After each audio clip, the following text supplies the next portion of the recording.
This week, how President Trump's tariffs may impact the housing market. We'll have more right after this short message.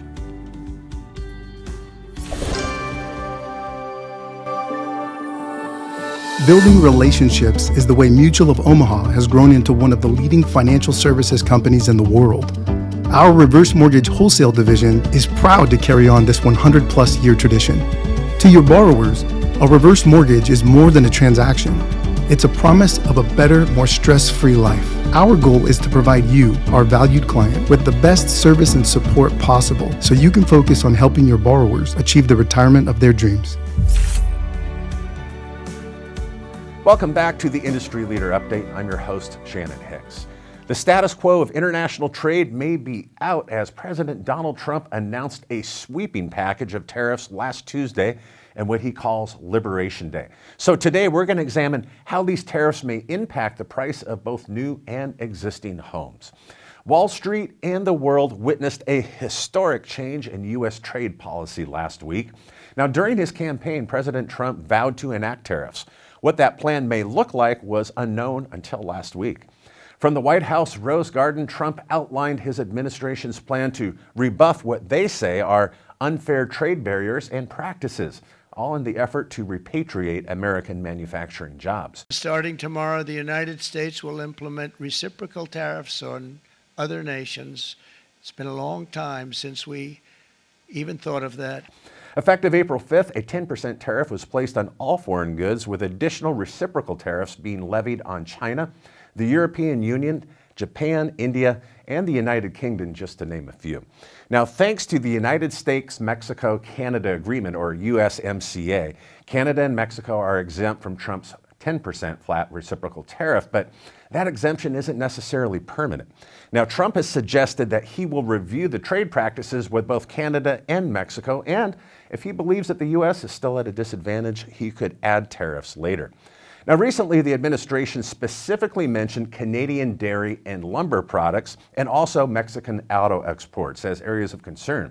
Now, if he decides those industries are unfairly benefiting from the U.S. market access, he could introduce targeted tariffs rather than blanket ones. But before we continue, I want to thank you for liking and subscribing to these videos. It really helps our YouTube channel.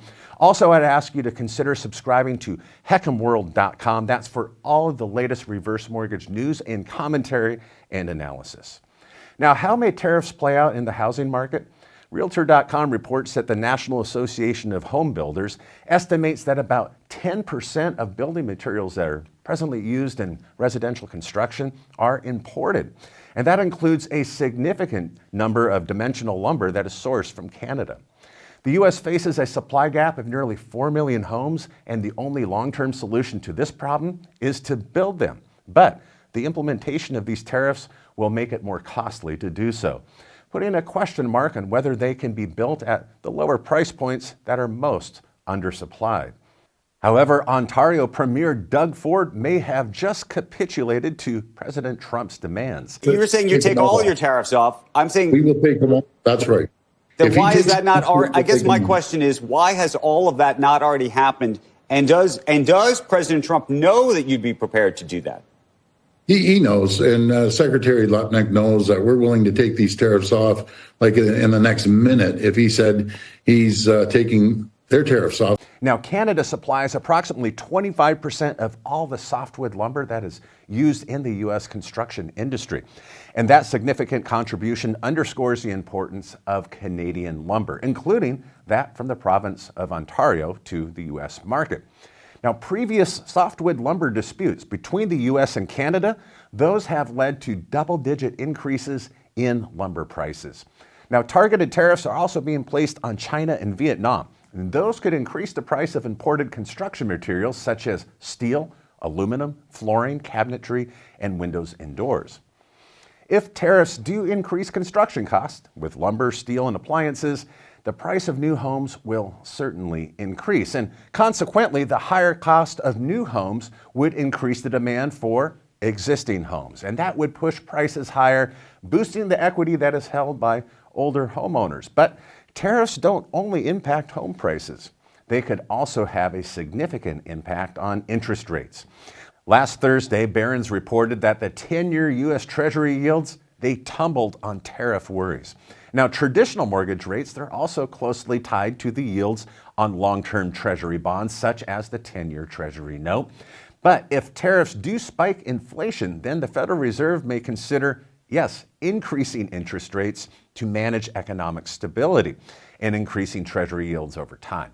However, if tariffs do slow the economy or raise borrowing costs a little too much, then we could see home prices in some regions of the country stall or decline, and that would reduce the amount of money a reverse mortgage applicant could borrow. Now, all this brings us to the bellwether interest rate for HECM lenders and borrowers. Since mid-January, the 10-year constant maturity Treasury rate, or the 10-year CMT, has fallen from a high of 4.79 to 4.17% on April 1st. Now, in their analysis, Trump's tariffs have initially led to a decrease in U.S. Treasury yields and mortgage rates due to increased demand for what? Safe haven assets amid economic uncertainty. However, the long-term impacts may include higher interest rates and home values, which is a double-edged sword for older homeowners who may be seeking to qualify for a reverse mortgage. Now, what are your thoughts? You can leave your comments in the comment section below. And also, if you'd be so kind as to share this week's video on LinkedIn, I want to thank each and every one of you that do that. Don't forget, we have a YouTube channel, as we mentioned earlier. Be sure to subscribe. If you're watching and you have not subscribed yet, be sure to do that. That way you never miss any of our important updates.